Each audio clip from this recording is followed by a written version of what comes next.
देवळाली विधानसभा मतदारसंघातून महाविकास आघाडीकडून उमेदवारी कोणाला मिळणार यावर अद्याप निर्णय होऊ शकला नाही। राष्ट्रवादी काँग्रेस शरदचंद्र पवार पक्षाकडून इच्छुक असलेले विनोद चिंतामण गवळी यांनी मात्र महाविकास आघाडीचे प्रचार पत्रक छापून मतदारसंघात इच्छुक उमेदवार असा उल्लेख करणाऱ्या पत्रकाचे वाटप करून मतदारांच्या गाठीभेटी सुरू केल्या आहेत। महाविकास आघाडीकडून इच्छुक असलेले विनोद गवळी यांच्या प्रचाराचा शुभारंभ देवळाली विधानसभा मतदारसंघातील सिद्धपिंपरी गावातील ज्येष्ठ नागरिक आणि सर्वपक्षीय नेत्यांच्या शुभ हस्ते मोठ्या उत्साहवर्धक वातावरणात संपन्न झाला। गणपती मंदिर, महादेव मंदिर, सप्तसिद्धेश्वर महाराज, छत्रपती शिवाजी महाराज, डॉक्टर बाबासाहेब आंबेडकर, भगवान गौतम बुद्ध यांच्यासमोर नतमस्तक होऊन विनोद गवळी यांनी संपूर्ण गावात भव्य प्रचार फेरी काढली होती। यावेळी गावातील ग्रामस्थ, देवळाली मतदारसंघातील सर्वपक्षीय नेते, पदाधिकारी, कार्यकर्ते, मतदार तसेच विनोद गवळी यांचा मित्रपरिवार मोठ्या संख्येने उपस्थित होता। प्रचाराच्या शुभारंभाप्रसंगी विनोद गवळी यांच्या कार्याचे कौतुक करत सर्वपक्षीय पदाधिकाऱ्यांनी तसेच ग्रामस्थांनी आम्ही तुमच्या पाठीशी आहोत असे ठोस आश्वासन दिले। सिद्धपिंपरी गावातील पदाधिकारी, सर्व पक्षीय पदाधिकाऱ्यांना माझा नमस्कार।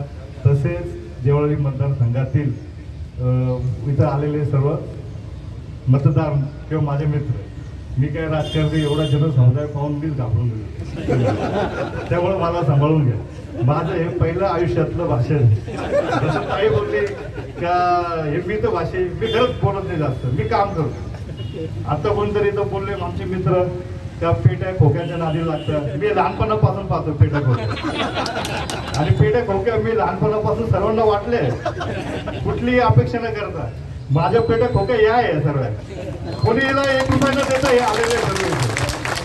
आज मला या सिद्धपिंपरी गावाचा एवढा अभिमान वाटतोय, यांनी मला स्वीकारले। इथं सर्व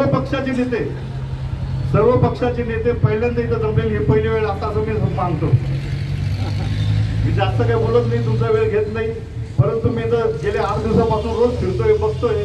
आपली प्रचाराची सुरुवात आहे गणपती मंदिरापासून झाली, मला मान्य आहे, परंतु मी इथं बघितलंय का, मी विचारलं इथं काही लोकांना का अरे छत्रपती शिवाजी महाराजांचा पुतळा कुठे आहे, कारण तो सोसायटीत छोटासा पुतळा आहे। आज या देवळाली मतदारसंघात एवढं मोठं गाव आहे आणि तिथं आपल्या छत्रपती शिवाजी महाराजांचा पुतळा नाही, याचा मला आज खेद वाटतोय। मी आमदार हो ना हो, मी तुम्हाला शब्द देतो का पहिले मी इथल्या ग्रामस्थांनी भरपूर प्रयत्न केलेले, आज 30-35 वर्ष झालेले इथे का आमदार काय जे काय इथे नेते मंडळी होऊन गेलेले, पण जे ग्रामस्थ जे प्रयत्न करतात त्यांच्या प्रयत्नाला कोणी साथ देत नाही। असं नाही का ग्रामस्थांनी प्रयत्न नाही केलेले, ग्रामस्थांनी प्रयत्न केलेले, पण इथं त्या ग्रामस्थांना कोणत्याही राजकीय नेत्यांनी यांना सहकार्य नाही केलेले। परंतु मी शब्द देतो, मी राजकीय असो नसो, मी पहिला पुतळा इथे उभा राहील, हे माझं पहिलं काम राहील। रस्ते रोड तर सगळे बांधणार आहे, पण माझी सुरुवात छत्रपतींचा पुतळा बांधून मी इथून सुरुवात करणार आहे। मग तुम्ही असो नसो माझ्या पैशाने खर्च कराल किंवा ग्रामस्थांच्या मदतीने करत, मी आज पहिला मी तुम्हाला शब्द देतोय। तसेच मी इथं बघितलेले का आज हे सरकार इलेक्ट्रिक गाड्या काढत आहे, श्रीमंतांना शहरात इलेक्ट्रिक गाड्या देत आहे, लाईट देत आहे। आज मी माझा शेतकरी बंधू रात्रीचे पहाटे उठतो, लाईट दाबायला जातो, कोणी शॉकनी मरतो, तर कोणाला बिबट्या उचलून देतो, तर बरेच काही असे प्रकार आहे।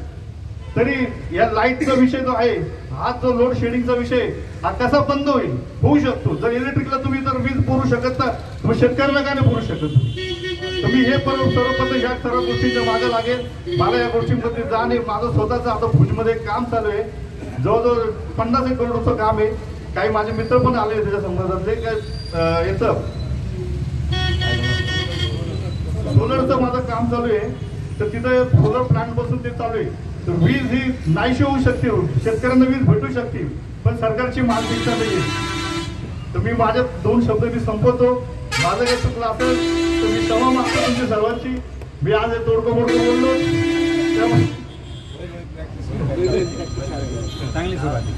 गावातले सर्व मंडळी इथं जमले त्याबद्दल मी सर्वांचा आभारी आहे, आणि मी माझे 2 शब्द संपवतो।